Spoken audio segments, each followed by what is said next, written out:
তো নমস্কার বন্ধুরা, ওয়েলকাম টু মাই চ্যানেল। তো আশা করি সকলেই ভালো আছো। তো চলে এলাম আজকে একটা বিষয় নিয়ে আলোচনা করতে, সেটা হচ্ছে সামনেই টি-20 বিশ্বকাপ, অর্থাৎ কিনা আইপিএল শেষ হলে কিন্তু বিশ্বকাপের কিন্তু দামাদা শুরু হয়ে যাবে। তো ইতিমধ্যে কিন্তু আমরা জেনে গেছি ভারত এবং পাকিস্তান একই গ্রুপে রয়েছে।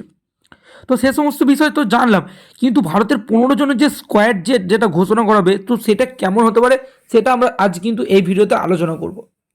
তো প্রথমে যদি ব্যাটিংয়ের প্রসঙ্গে আসি, তো ব্যাটিং রূপে দেখা যেতে পারে কিন্তু রোহিত শর্মা কিন্তু এবং জয়সওয়াল, তো এই দুজন কিন্তু ওপেনার রূপে দেখা যাবে, রোহিত শর্মা এবং জয়সওয়াল।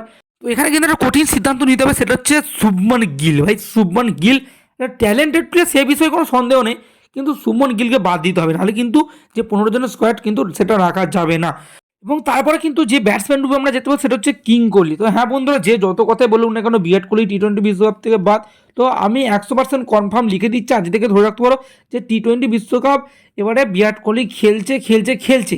তো যতক্ষণ না কোহলি চাইছে, তো ম্যানেজমেন্ট কেন কারো ক্ষমতা নেই যে ভারতীয় দল থেকে হচ্ছে কি রোহিত শর্মা এবং বিরাট কোহলি এই দুজন প্লেয়ারকে কিন্তু বাদ দেবে। তো তারপরে যার আমি কারোর কথা বলবো সেটা হচ্ছে ভাই 360 ডিগ্রি ব্যাটসম্যান, যার সঙ্গে তুলনা করে সে হচ্ছে সূর্যকুমার যাদব। তো হ্যাঁ, সূর্যকুমার যাদব খুবই একজন ট্যালেন্টেড ব্যাটসম্যান। তো দেখেছি তিনি টি-20 বিশ্বকাপে কী করতে পারেন, আগের বছর দেখেছি।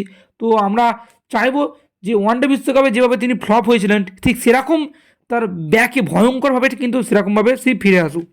তো তারপরে যার কথা বলবো উইকেট কিপার হিসাবে দেখা যাবে কিন্তু কে এল রাহুল এবং জিতেশ শর্মা। তো এবং যদি ফিট হয়ে যায় তাহলে কিন্তু ঋষভ পান্ত, নাহলে কে এল রাহুল এবং জিতেশ শর্মা এই দুজনেই কিন্তু থাকার সম্ভাবনা প্রবল থেকে প্রবলতম।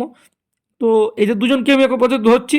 তারপর অলরাউন্ডার ডিপার্টমেন্টে কিন্তু আমি 4 জন দেখেছি, 2 জন স্পিনার, 2 জন ফাস্ট বোলার।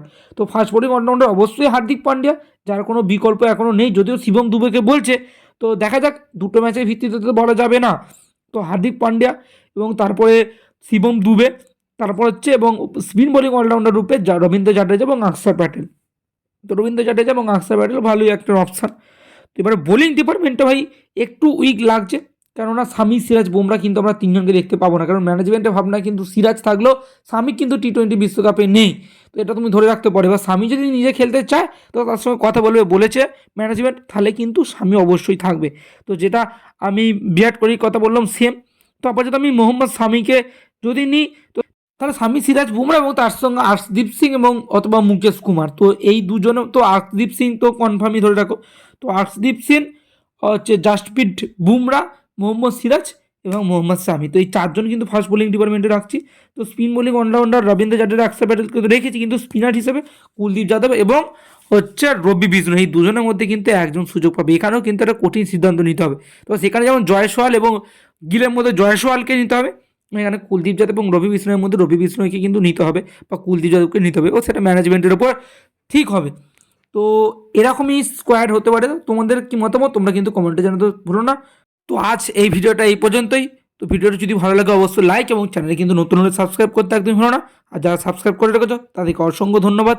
তো দেখা হচ্ছে অন্য কোনো পরবর্তী ভিডিওতে। বাই বাই, সুস্থ থেকো, ভালো থেকো, সঙ্গে থেকো।